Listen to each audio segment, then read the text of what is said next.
Inna a'tainaka al-kawthar. We've given you the greatest, the most abundant good. Young people here are doing their degrees. They're doing medicine, they're doing engineering, they're doing accounting, and one student says, I'm going to study history. And their parents say, what? What are you going to do with history? Well, who's going to give you a job? Where are you going to go to work? You know, where are you going to get employed? History doesn't pay the bills. Don't study history. So we took our smartest kids, our smartest men and women, and we made them doctors. We made them engineers. We made them programmers. We made them architects. And we did not care to make them what? Historians, political scientists, sociologists, anthropologists, psychologists. No. And you know what? As a nation, we decided an entire generation of people should just be workers. We're just workers. I mean, a doctor, with all due respect to doctors, is skilled labor. It's labor. You're a laborer. You're specialized, but you're still laboring. And an architect is still a laborer, a work in a specialized field. Who's doing the thinking on behalf of this ummah? Who's thinking on behalf of this ummah? Who's restoring our identity as an ummah? The best of our minds are not being used because they're too busy doing other things. I want you to study this and study that. And you know, the sad thing is, if you ask, why are you studying this? Why are you in this career? You know what the answer is most of the time? Number one answer, my parents told me. Number two answer, it's a good job. That's it. So the only legacy we're leaving for our next generation is the most important thing in your life is looking for a good job. I'm not against getting a good job. By the way, get a good job. I'm all for it. But you know what? The world needs more than just people that make money and one or two careers. You know, I would argue if I had it my way, historians would be, and historians and theologians and, you know, people that are studying psychology and sociology, they would be the highest paid professors. They'd be the highest paid researchers, in my opinion. Because they're the people who impact how society operates. You know, they give direction to society. And if they have an Islamic mindset, man, they can bring a lot of good to the world. So even if, for the young people here that are studying, while you're studying accounting, mashallah, inna lillahi wa inna ilayhi raji'un, on the side, take as many history courses as you can. Learn as much about other things as you can. Things that actually, you know, make you a refined human being, a deeper thinker. You know, learn sociology. It's an important subject. There's a lot of sociology in the Quran.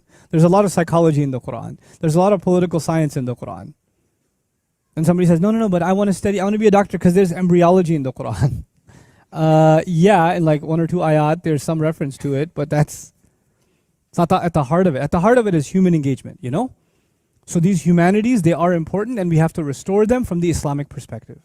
This is a critical thing, and of course, history is at the center of that. Everyone has a different lot in life. Everyone has a different set of challenges, a different set of opportunities. Then the question arises, why? Why not all of us have the same thing? Why not all of us have the same set of challenges? Make it consistent. قُلْ كُلٌّ يَعْمَلُ عَلَى شَاكِلَتِهِ. Tell them, let everyone work. Everyone should work. كُلٌّ يَعْمَلُ actually means everyone should try to work. Everybody should try to work on their shakila. Now what is shakila? Shakl in Arabic is form. Shakl is the appearance of something and the mold of something. You can even say the shape of something is shakila.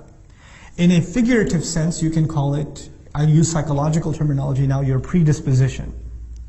You're pre-programmed a certain way. You know, some people have a good sense of humor, some people are very serious, some people are oriented towards science, others towards literature, some are very artistic, some are, you know, they have a hard time figuring out what they are, but they know how to have a good time. There are people with different personalities, different shakilat, you can say. Allah says everybody, first of all, recognize what Allah has given you, what kind of personality Allah has given you, and then work in accordance with that. In other words, shakila, you see the ta marbuta at the end, makes it actually a marra, meaning an instant, an individual thing. Not two people have the same shakila. Allah made personalities very, very, very different. And everybody should try to figure out what their personality is like as much as they can. And then in accordance with that, figure out what is the most they can make of their opportunities. What are the most they can, and what are the challenges in their personality, what are some shortcomings they have, and how can they overcome them.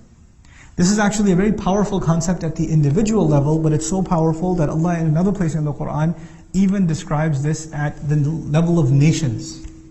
You know one of the names for nations in the Quran, وَجَعَلْنَاكُمْ شُعُوبًا وَقَبَائِلَ لِتَعَارَفُوا. Shu'uban comes from the word sha'ab or shu'bah in Old Arabic, which actually means a dent or a crack in a wall. An imperfection is a sha'b. It's an imperfection. As if to say every nation has some good qualities, but some quirks. And nations have to get to know each other so they learn from each other's strengths. Because one nation's strength is another nation's weakness, and one nation's weakness is another nation's strength. In my culture, there are some things that are really bad. I should learn from another nation. Like if I'm a Desi, our dietary habits are really bad. So maybe I should learn from another nation that has much healthier eating practices, whose 70-year-olds go jogging, where our 40-year-olds are on a cane. So maybe there's something wrong with our culture that we can learn from another culture. That's at the level of nations even. But even at the level of an individual, if someone's able to recognize their weaknesses, then they're able to make connections, make friends, put themselves around people that cover for that weakness. That they recognize that weakness and they cover for that weakness. You see, if you surround yourself with people that have the same weaknesses as you, they have the same problem as you. Like if you have a terrible sense of humor, you have no restrictions on your sense of humor, and you become friends with other people who also have no breaks in their sense of humor, not very good things will come out of that relationship. Maybe someone in this relationship should have what? Some sense of, okay guys, that's enough. Let's cut it out. You see what I'm saying? Somebody has to be there. But if, by the way, if everybody's super serious, and you're serious and all your friends are super, that's a very depressing life. You need somebody to stir things up. قُلْ كُلُّ يَعْمَلُ عَلَى شَاكِلَتِهِ. Now in terms of deen, in terms of what Allah wants you to do with your life, everybody should, instead of complaining, or you only get happy when good things happen, and you get super depressed when bad things happen, the reality of it is, each of you will have your share of good and bad in this world, and you need to make the most of it given your personality, given your shakila. فَرَبُّكُمْ أَعْلَمُ بِمَنْ هُوَ أَهْدَى سَبِيلًا. Then your master knows who is more guided in terms of a path.